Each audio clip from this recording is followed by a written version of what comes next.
If you don't like boring news but still crave the truth, then dive into The Robert and Crew Show. From mind-bending conspiracy theories to wild weather phenomena, we've got it all. Ever wondered what's really happening in your hometown, or what secrets the global news isn't telling you? We dig deep into the core of every story, unraveling the mysteries one podcast at a time. Join Robert and the crew as we navigate this vibrant, ever-changing cyberpunk landscape, bringing you interviews with the most intriguing minds out there. Whether you're a skeptic or a believer, a news junkie or a weather enthusiast, there's something here for you. So strap in, listeners, because we're about to take you on a ride through the neon-lit alleys of truth and intrigue.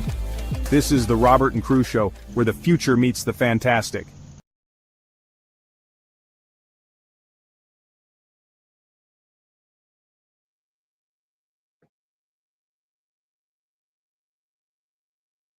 We up? It's connecting. Oh, there. All right. Welcome back, guys, to the Robert and Crew Show. Tonight, as always, I'm Robert. I got Crew over here on the laptop tonight. We have a actual interview for you guys. So tonight we'll be interviewing.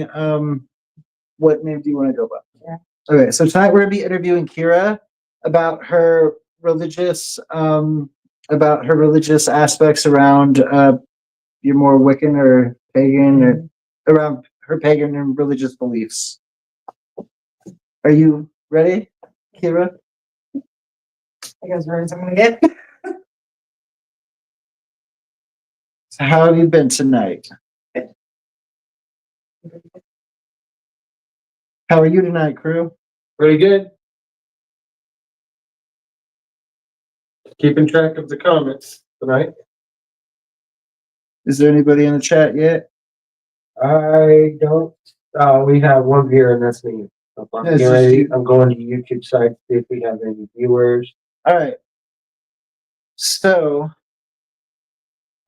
when you go into the stuff with like the pagan religion, what brought you to it?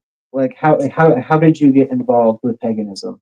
So, how I got involved and even knowing about any of it, honestly, was through my mother. Oh, Julie. I was about 10 years old, and my mother and my father were splitting off, getting a divorce and whatnot. And from there, I guess previously my mother and my father had a pact that I would be raised Christian as long as they were married. Well, obviously, when that pact broke, my mom decided to fly out of the broom closet. Right. And so she introduced me into this entire new world, and I questioned everything. My mom could sit there and tell you that I literally sat there and questioned everything, and I did, and I'm glad I did. It brought me a whole new world of peace. And for me, logically and scientifically, it also just made more sense. I'm gonna start off when I was a kid. My mom was the one that introduced that door to me. It's like everything looked different, it seemed different, everything felt different than what I was used to. Right. So my mom was the first person that really introduced it to me. I didn't full on consider it, even really start practicing just full on at 14. Okay. So with that, so what do you follow more like Norse paganism, or what would you So consider? specifically for me, and what I've been taught, what my tradition are, because a lot of so think of it as kind of like Christianity, where you have all those different doctrines. Paganism, you have different doctrines. You got your Norse, you got your Celts, you got your Egyptian, you got Greek, you got Roman, shamanistic type practices, you got your voodoo practices. There's different types, right? And they could all be considered under an umbrella of one, but think of it as like different doctrines. For me, I primarily consider myself Celt. I follow mostly Celt gods and goddesses. I do have some Norse that I mess with, not a whole lot. There's like one Egyptian that I'll talk to every once in a blue moon. But again, it's vicariously for my sister. And like each person in their own path will have their own different deities. Got you. If that's their choice, they should decide to choose. You get more when you're with paganism and whatnot, it's more based off of you and what feels right to you and the freedom of your choice. It isn't like Wicca, where Wicca has like a strict set of rules of rule of three all the time, or your altar has to be set up that specific way. With paganism, it's what feels right to you. Gotcha. All right, so What's called the Way Pie? oh, to who? Well, Hi, Lorelai. So with what's the main differences between paganism and Wicca? In my perspective, I would say it's a lot of the rules of three. And like with Wicca, I've noticed that if you really read any like books or anything like that, if you're gonna go do a specific spell, your altar has to be set up a specific way, or you have to say this a specific way a certain amount of times. Like there's always a constant rule. So the practice is a lot more the practice is a lot more ritualistic in that Yeah. aspect. I would say it's a lot more ritualistic, more definitely like number based in an aspect of like a numerology type deal instead of just what feels right to you. Gotcha. Because everybody perceives things differently, in my opinion. Like example, me and you. Right. You have your different looks on how you deal with your deities. I have a different outlook on how I deal with my deities. Yeah. So for those of you that do know, I myself am also kind of I'd say I am a pagan, but I follow more Egyptian lore, and I follow more of like my main deity is Anubis, and probably the number one that I connect with the most. So, and you would say you follow more Norse Yes. or more Celt. Yeah. we have a question from Deadly Aunties. What's the question? What the freak is even that Seattle odd build? What's what? The what the freak is even that Seattle odd build? I don't know. I don't know what you're talking about. You have to elaborate more. Sorry. We got a comment from my mother. She did a tongue sticking out, whole house is watching. Portland odd build. I don't know. What did you say? What at the end there? Portland odd build. I don't know. I don't know what that means. Probably somebody being a troll. Okay, so when it comes down to looking at the religion and how you practice, what are some of your main practices or some of your, if you don't mind me asking, but some of the ways you connect with your deity? So a lot of ways, at least for me personally, that I call like a spiritual gift. Within my community, I am known as an oracle, and basically, I was born with the gift of sight. So anytime I have dreams, where I still remember them, they're just dreams. In my world, they're looked at as messages. However, you decide to look at those. For me, I do a lot of meditating.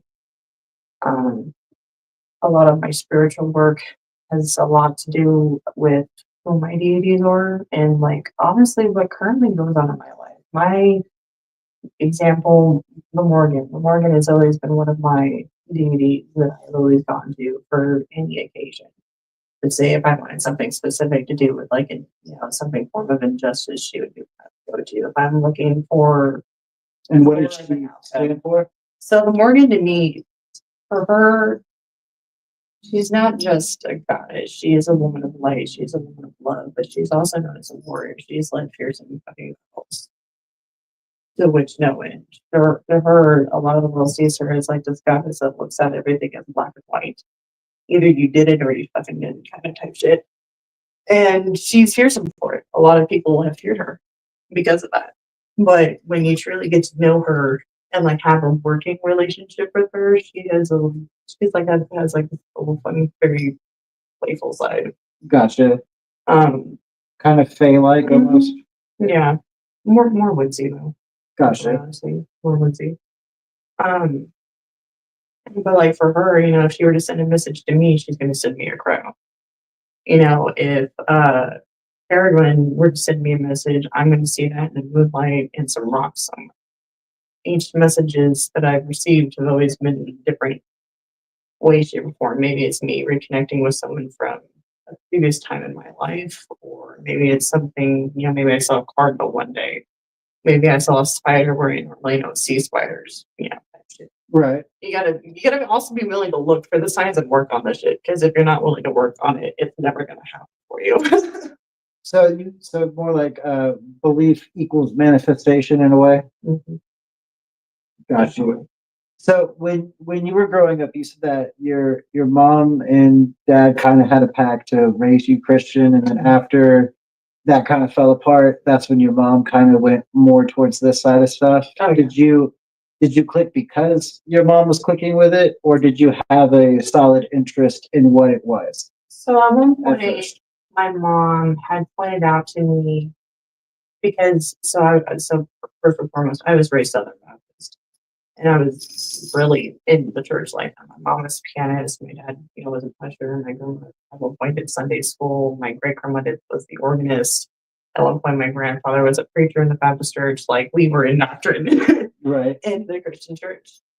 And when she had walked away from the church, she had tried to introduce me to other things. So, we went Mormon Orthodox. We did a little bit of Greek Orthodox. My mom actually had me on this like whole trail of trying different religions Right. and practicing them, studying them, really getting to be knowledgeable in what I want to believe and what I believe to be is true. And a lot of it I found a little like fluff buddy.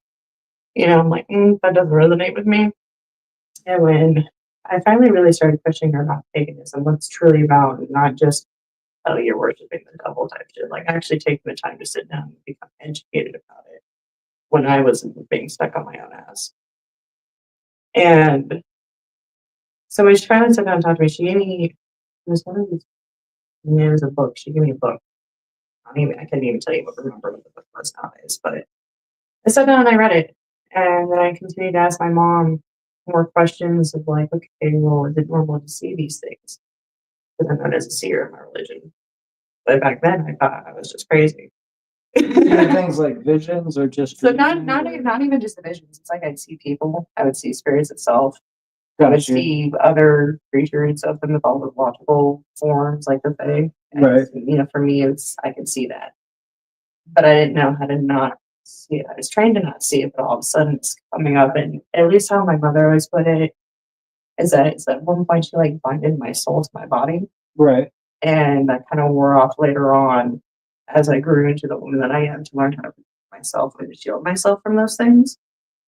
So as that wore off and I learned how to start doing those things is when I really started my practice and learning about everything really. We have Everything. 6 years. Okay. James needs to be blocked on YouTube. Why? He's in control. Well, there's nothing I can do about that right now. Yeah.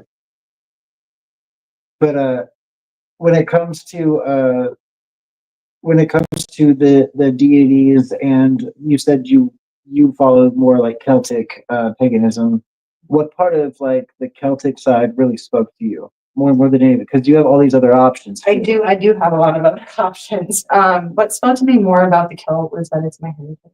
It is my bloodline. I come from a very, very long line of Stuarts, and I proudly claim that, along with my mother and a lot of the women before me have been practicing the craft for quite some time. Right. Some of them survives my sister, my mom, even my grandma in specific ways, and she's a diehard Christian even to this day. But you can see it through like some old wives' tales in the kitchen or something like that. I mean, people who really lived off the land, they knew a thing or two about everything around them, including the woods and everything else like that. So for me, it was just based off my heritage, mostly. Well, like even I've realized though that like if you look at these older cultures, such as like some Indian tribes and like for sure the Celtics and Vikings and that they all had deities. Yeah. They all prayed to multiple things, not just one.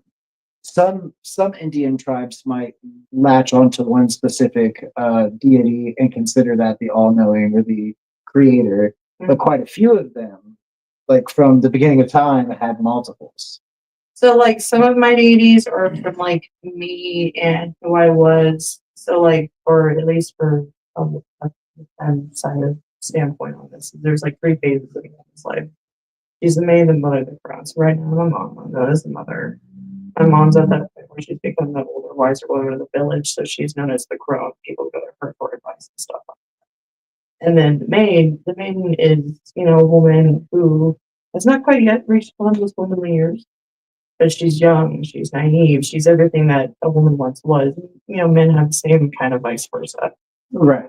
in their own little energy type way. But when we reminisce on when we were younger. So my deities, whenever I first started, are a lot different and probably a lot more nice than the deities I deal with nowadays. And a lot of that can also be dealt with trauma. Mhm. I Lilith. Lilith is one of my deities, and that's strictly out of my trauma.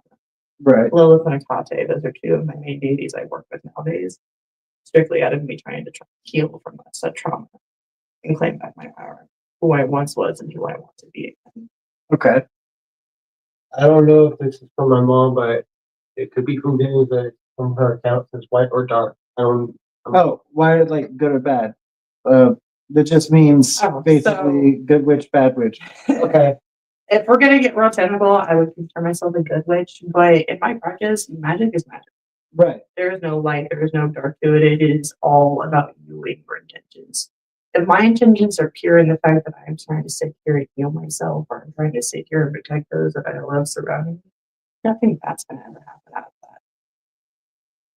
Now, say if I were to try to sit here and try to do some ill will to you or something, yeah, something's gonna backfire.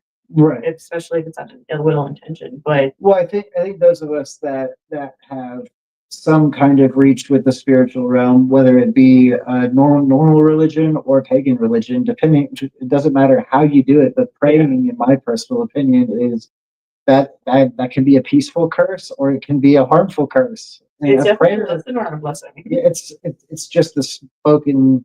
It's you speaking it into existence. In any time and every time you pray. And I truthfully do believe that about manifestation, especially within religion.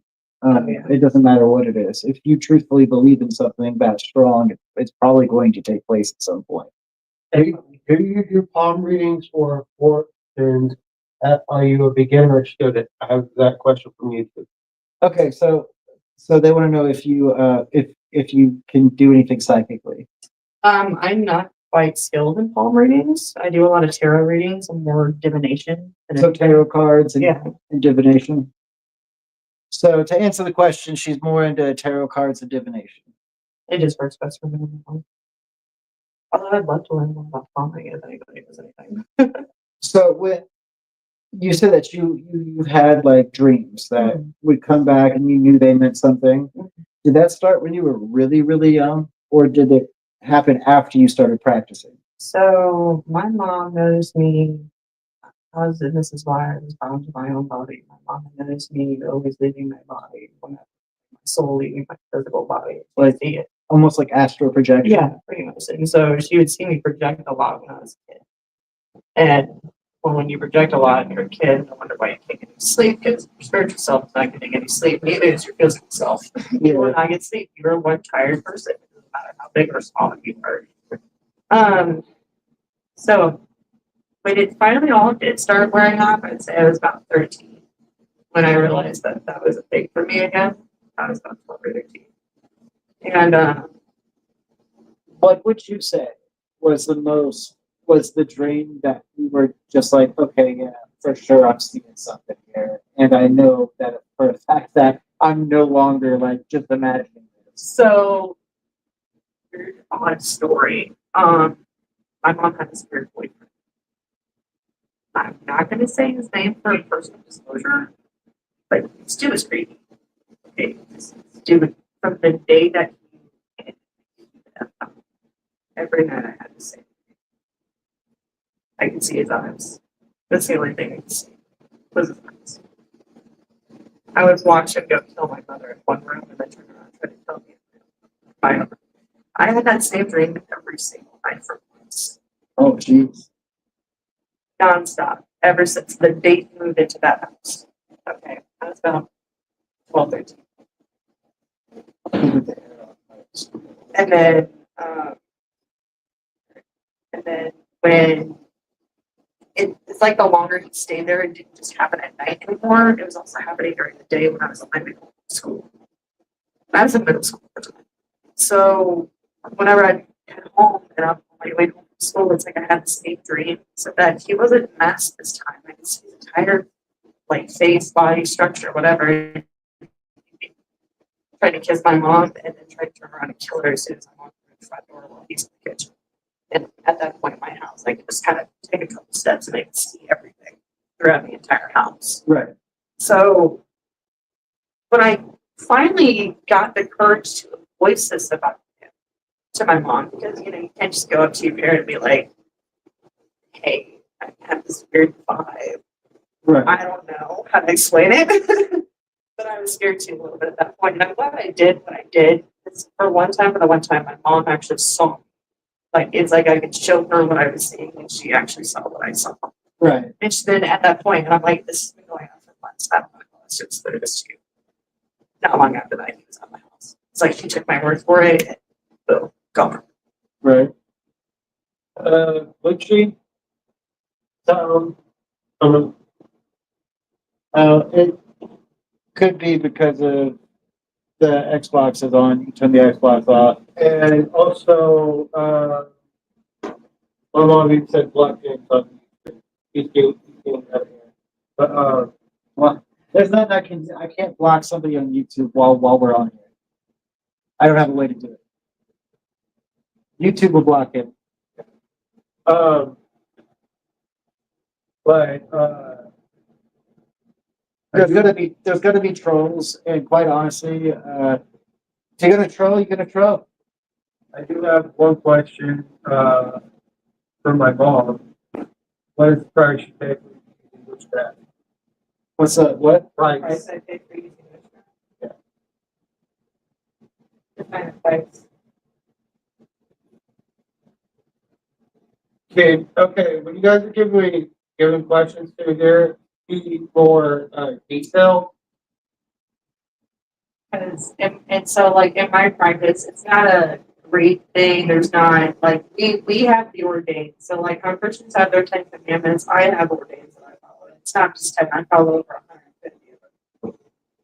And they are the ordained, they are the laws that have been written since time before even time began, before even a Christian even walked on this friggin' earth, before God was ever invented. So like even way before the Bible, right? If you're gonna talk about this, it all it's like effectively all story. But it's like a golden rule. You know harm, do is evil. Right. That is the main law of all the laws. The idea behind it is that you follow these laws and you can reincarnate again. You can have another life. Your soul is never just gone. It's like a reincarnation of itself. And if you were like, it's like if you're a good person, you're a good person. If you're a shitty person, you're a shitty person. Yeah. That's the modern way I look at it, honestly. If For you're a good sure. person, you can come back, have a good all the time. Maybe you're gonna learn something new in a different life than you would have your previous life. So you don't necessarily believe then that doing spell work, regardless if it's positive work or somehow consequential, that it's actually going to have a karmatic effect in any way. So I do believe that. Okay, so there you go. I see where you're going. So in some ways, yes, it could be karmatic. I personally have yet to experience anything truly karmatic because I haven't done anything worthy of doing anything karmatic. Like, let's say if I was that ill little person and I kept doing ill will towards other people, something in my afterlife would probably would not be good for me. Right. Not necessarily like a heaven or hell type situation. I know it as the Summerlands where your soul goes and rests, but there's a lot of other different types of worlds that your soul can go to Well, yeah. that I have not personally heard of or experienced. It's like I've only heard things from my mom, but they were not good things. Your soul did not want to go there. Say if you were a child molester or something, and your soul went to one of those places, you don't want to go there. No, for You sure. don't want to deal with that shit. No, for sure. And I know that that, for instance, in Egyptian realms, there's 6 different places you can end up, and that's Yeah. you can end up with the higher realm, which you usually are reincarnated into a new being, or you can end up in literally purgatory, or you end up in the Sea of Reeds with a giant hippopotamus thing. I don't remember its name, but I don't really follow that god, but it's a god that basically is supposed to keep you there because you don't really know what you're doing with your life. So they try to keep you comfortable in this nice, beautiful, open place, but that's the only place you'll ever end up knowing because you get stuck there. You're not open. Your mind doesn't open up.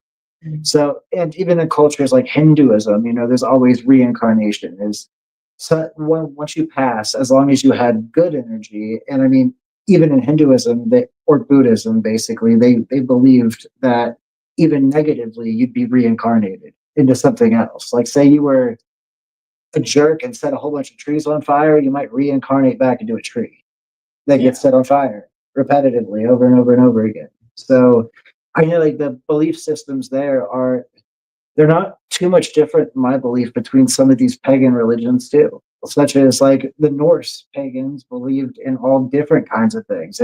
If you were a Viking and you wanted to go right to Valhalla, you threw your life's work right in there, killed whatever you needed to do because you were fighting for your family, for your tribe, for whatever. And that was good enough to get to Valhalla, to get to heaven, to get to wherever you needed to be. And then there were religions or different things that were like, yeah, there is nothing after you die and you're just worm food. I mean, also, I'm like, I live here currently in the present. I have in this current life, have had what I call pearls colliding. The thing with like strings of pearls, whatever. And one collides with another one, realizing that, like, oh, in this life, you could have realized something happened in the past. I've had a few instances in this life where I realized that I've had past lives. I realized in some of my previous deaths of like some lessons that I could have learned from back then, and I applied it to now. So for me being my age, I always get told that I'm on Right. what I actually am, but I'm pretty sure it's probably because of the mentality and how I carry myself. Now, have you ever, in your beliefs and your system, have you ever created a spell or done something that beneficially helped you and you know it did? So a lot here recently, it's funny that you asked that. So here, as I want to say, as like the past almost 7 years now, I have truly been held at my own journey of trying to heal myself and break like the most modern day people call it a generational cycle. I have been held bent on. And being not who my mother was and not who my father was, but me learning from their mistakes and Switching up the their system. mistakes and switching up that system to benefit not only me but my children. My children deserve to have someone that knows how to communicate their emotions and regulate One would that. say, in order to benefit your children, you have to benefit yourself. Mhm. So a lot of me has been working not only just on my shadow work, but my light work as well. Because without light, there's no dark, and we do have that balance, look, dynamic duo on our path. And so with me, it's doing work in both. So I'll do something fun with my kids and kind of kill my inner child, or maybe I would have gotten yelled at like that for when I was a kid. right. Nah, I killed that portion. All right, now I'm going to go back and I'm going to work on that darker portion of myself where it's still like depressed or it's still feeling some type of way and go through it there and work on her and try to find a balance to do both and make time for both. Making time for both. That's the real trick. Now, you also were talking earlier about how when you first were seeing things, like you would see spirits or apparitions. What's the most paranormal thing that ever stuck out to you that happened or occurred to you in your vicinity?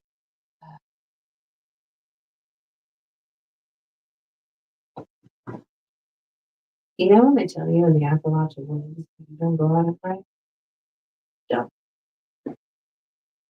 Absolutely insane that you actually say that, because not only have I been hearing a lot about like Appalachia or the Appalachian Mountains, but today earlier when I was thinking about doing this whole podcast with you, actually like something came into my head that was like, ask her about Appalachia. So why did that come into my head before any of this? Because that really did earlier. It's like you knew. So my grandfather, he was a man that lived off, like he lived off the land. Right. He'd only go into town every Kind of like hermitish a little bit. Very, very secluded. When I tell you this man had acres of land and he built his own pond out in the front, would go fishing to bring the fish back into the pond so they can just breathe there, and then he can go have a fish dinner whenever he wants. Type shit. He'd have it so set up to where he'd have the rifle of the season next to his living room rocking chair. Right, very And just- detailed oriented. Right, like right there in the living room, he can go hunting. But those was at night. It is probably the most curious feeling. Did you personally see something out there? So I have seen something out there in those woods. There is absolutely something out there in those woods. I cannot tell you what it looks like. It's like you saw a glare of eyes and then it looked. You didn't see it though. Now, So you walk away. do you think that you were more spiritually inclined to see that because you were already a seer, or have you felt was a seer, or do you think that thing was going to show itself to you no matter what? I was probably about 7 or 8. So this was like before I even realized that like That you I had that even kind of. spiritually had that kind of a capability to see those things. And at that age, I was spending like every summer up there with my grandfather, and anytime he said, "Make sure you don't go out in the woods at night," I didn't. After that one time, I listened to him. The other times, or whatnot. One time is like I was in the middle of Nevada. I decided to go hiking, and I'm out in Reno, Nevada, on Mount Keyline, and I'm just hiking up their mountain. So you're hiking up this mountain, and then what happens? And again, it's like an eerie feeling that came over me. But I could have sworn you that thing did not like it. Did not like that was like a humanoid, great skinwalker type shit. And like I mean, in the desert, it's not uncommon that you've heard of it. Right. But to actually have sat there and saw one while you're on this hiking trail with your friends is absolutely insane. So then it's not far off to say that you believe in cryptids then, such as like a skinwalker, or I mean, not to be like Not even to really put a label on it. Bigfoot or something like that. You think those creatures could be real out there? I think Just some of those creatures are chilling? absolutely real Right. out there. They could easily be chilling. Maybe they're staying. So when it comes down to my personal, like when I've done a lot of research into paganism, a lot of it can be tracked all the way back to like, I know a lot of people want to be like, it doesn't have any like specific relation to the Bible, but it can be tracked directly back to a specific group called the Nephilim. Do you know who the Nephilim are?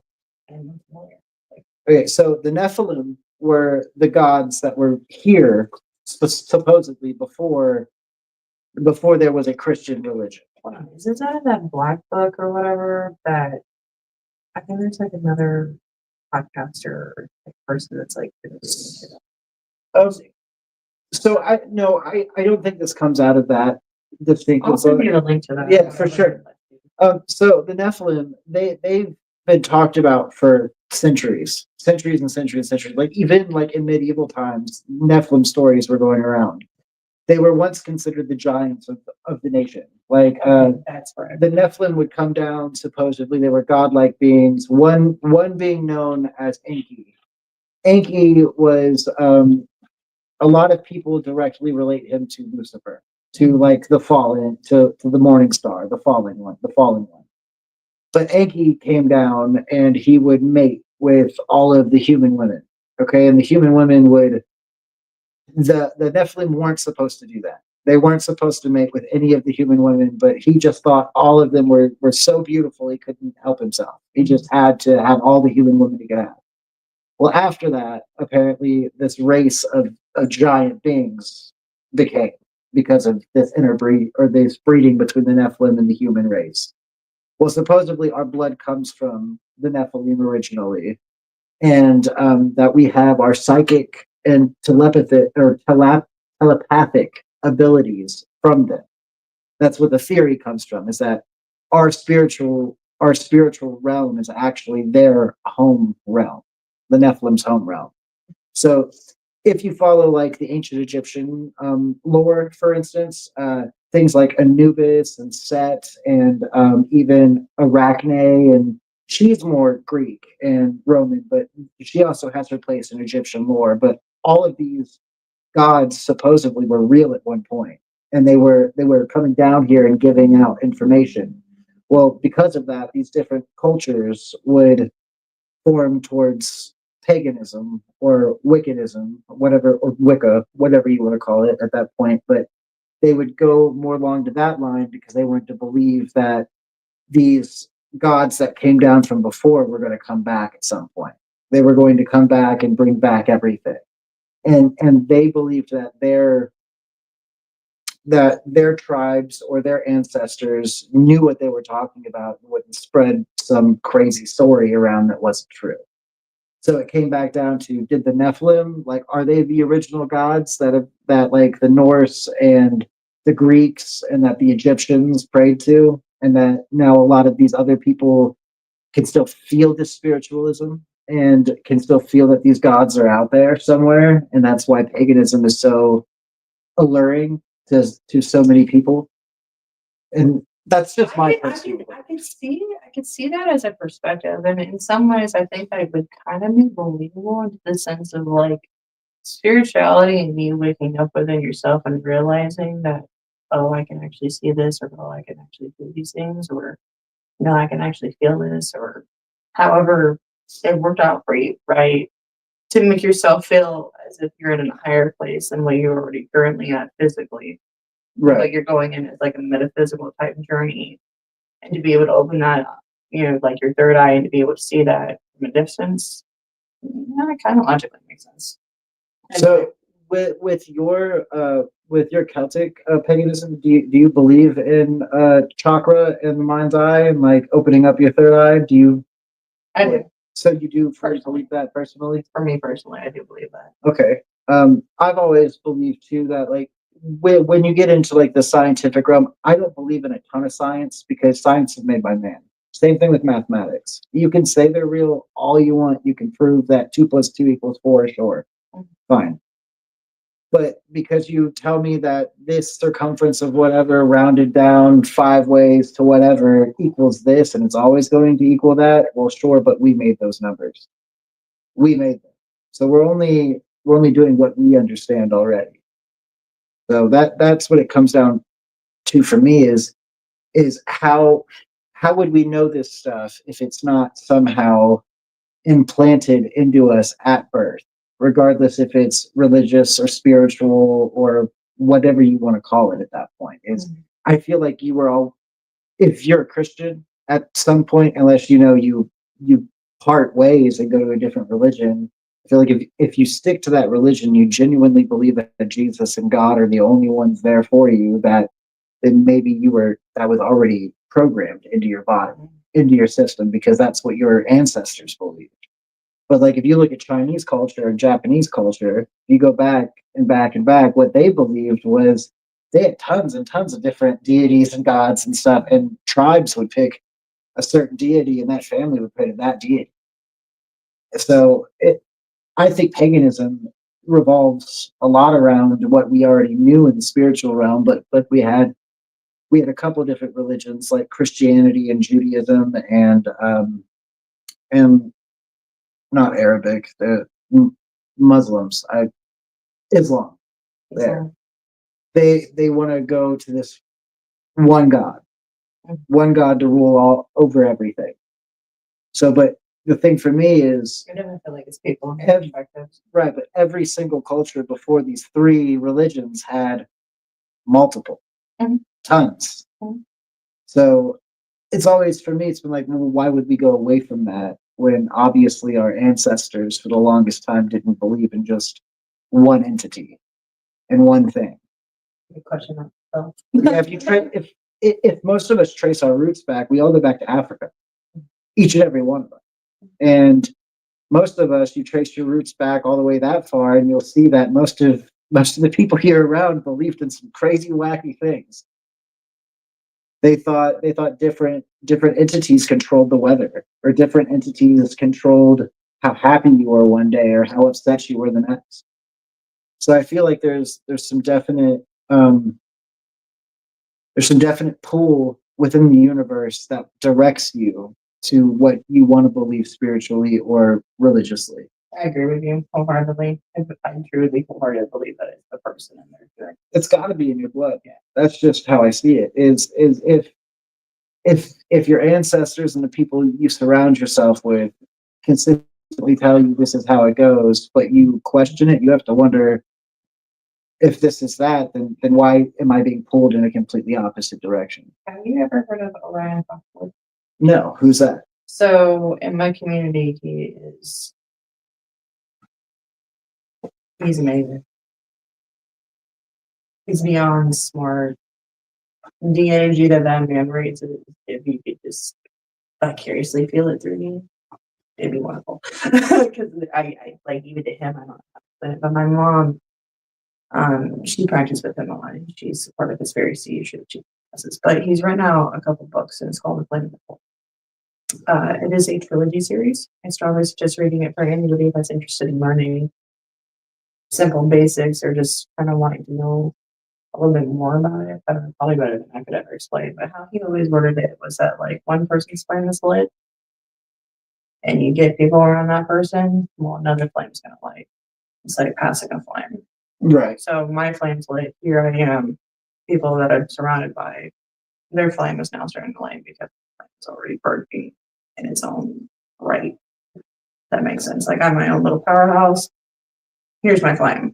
Right. Type shit. And that's kind of like his analogy and how he explains it. But I highly suggest reading it. It's wonderful. And what was that person's name again? Orion Foxwood. Orion Foxwood. The Flame of the Cauldron. Okay. And I guess when it comes down to some of the other stuff that I was kind of wondering about is with your Celtic practices, what's the most beneficial thing for you that helps you get as close to your deity as possible, like spiritually? What helps you out the most connect with that deity? For me, I've always meditated for real. For some people, it might not be that easy. So other ways that I have learned how to communicate with my deities or like practice with them or just have my own little like spiritual moment with them. Music has been a huge thing for me. Music has always been a huge part of my life. So whether I'm singing it sometimes and I'm just feeling some type of way, or whether, for instance, I used to do a lot of belly dancing. And ironically, I did traditional Egyptian belly dancing, Right. but I'm a Celt.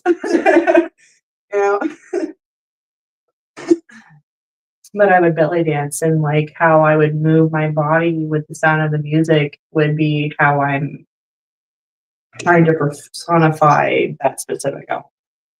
So say if I'm like, very hard and earthy, like a drum, and I'm going along with the drums, there's my earth. Okay, when I'm hearing music going very flow and melodic, okay, I'm gonna go do like earth or like air and water type shit or whatever. And Right. feeling very passionate in that moment, you're gonna go with fire type shit. So I've always tried to like find ways to connect things together in my own little way. Some people do painting. Right. Some people will paint to honor deities, or maybe they will paint like their own little past spells of protection for their walls. It's really about how creative you want to get with it, honestly. You can be a witchy on a budget. Right. Kurt, were there any questions that you wanted to ask her? Nothing I can think of. I'm gonna just ask questions they were gonna give me.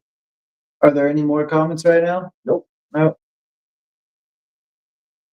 And we only have 2 views from me, one on YouTube and Facebook, and That's fine. our normal viewers. It always picks up later on. Yeah.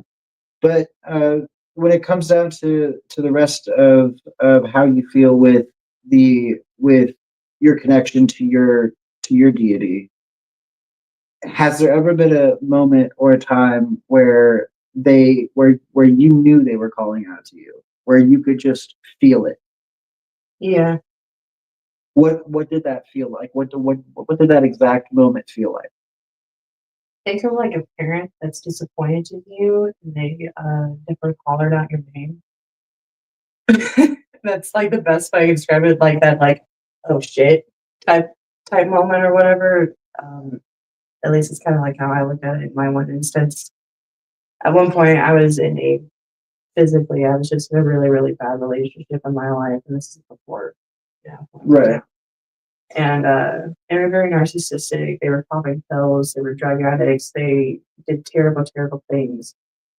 And it's like finally I just like woke up one morning and it's like I heard a voice in my head of like, bitch, like what are you doing? You're stupid. Right. Like you need to fix like, this. you need to get your shit together. This is not. Let me remind you of who you are. Right. And like in that parental type tone, it's like I heard everything that they had to say to me, and for the one time, I actually fucking listened. Because your work is entirely based off of you.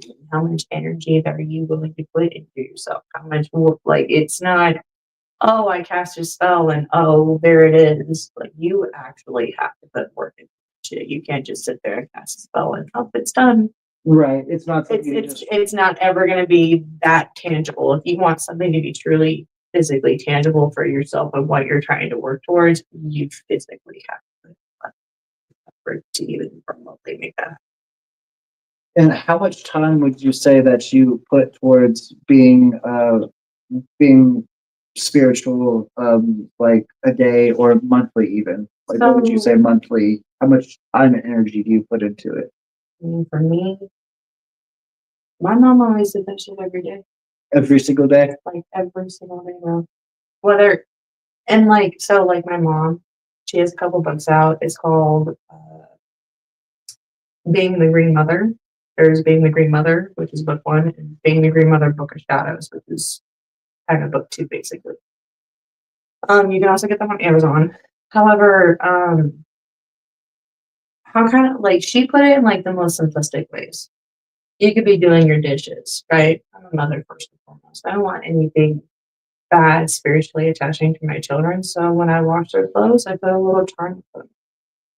When I want to help them calm down at night so they can actually, not be all spastic like kids are. Right. Kids are being kids and they're spastic. They got a lot of energy, but you're trying to calm all that down so they'll go to bed. You pull out like your lavenders and your chamomile and stuff like that. And that's what you bathe your kids with. Send them off for bed or something like that. Or like my teas. The teas I specifically drink not only for me, my body, but also my soul. When I do my dishes, I'm doing a little chant of, make sure my family doesn't get sick from any of this shit or whatever, type shit like that. Right. Literally you can incorporate it with everything and everything you do. And depending on like your mental state, say if you're having like a really hard time, like for instance, I've had a lot of hard times with my PTSD and depression and my anxiety. So there's like affirmation shit that I do for myself every day. I typically I have a Dragonfly Oracle deck. And that deck is specifically, at least that's what I've been taught, it's been a specific deck that's used for women in trauma.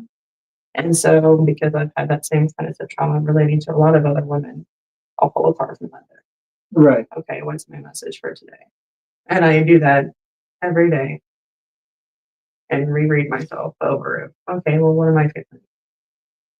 Maybe it puts a new perspective on my day. Oh, maybe try to look at your day a word like this instead of being such a negative Nancy type shit, because I definitely have that issue.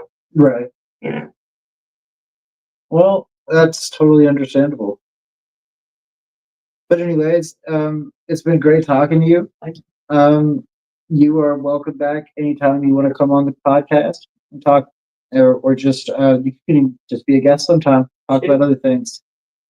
Ask and you shall receive. We like having guests. Yeah, we love having guests and learning about new things. And I like learning about new things. I like fucking around to find it out. right, it's the That is my personality. Fuck around, find out. Well, guys, that's gonna wrap up our first episode of season 4. If you guys have any questions or comments, you can always just message in the YouTube chat or send it directly to me via direct message on the group page on Facebook or on X. But anyways, thank you as always from Robert and crew. Tonight was great. Thanks, guys.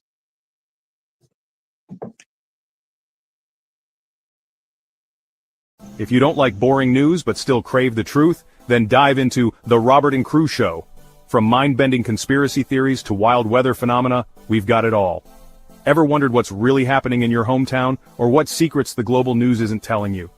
We dig deep into the core of every story, unraveling the mysteries one podcast at a time. Join Robert and the crew as we navigate this vibrant, ever-changing cyberpunk landscape, bringing you interviews with the most intriguing minds out there. Whether you're a skeptic or a believer, a news junkie or a weather enthusiast, there's something here for you. So strap in, listeners, because we're about to take you on a ride through the neon-lit alleys of truth and intrigue. This is the Robert and Crew Show, where the future meets the fantastic.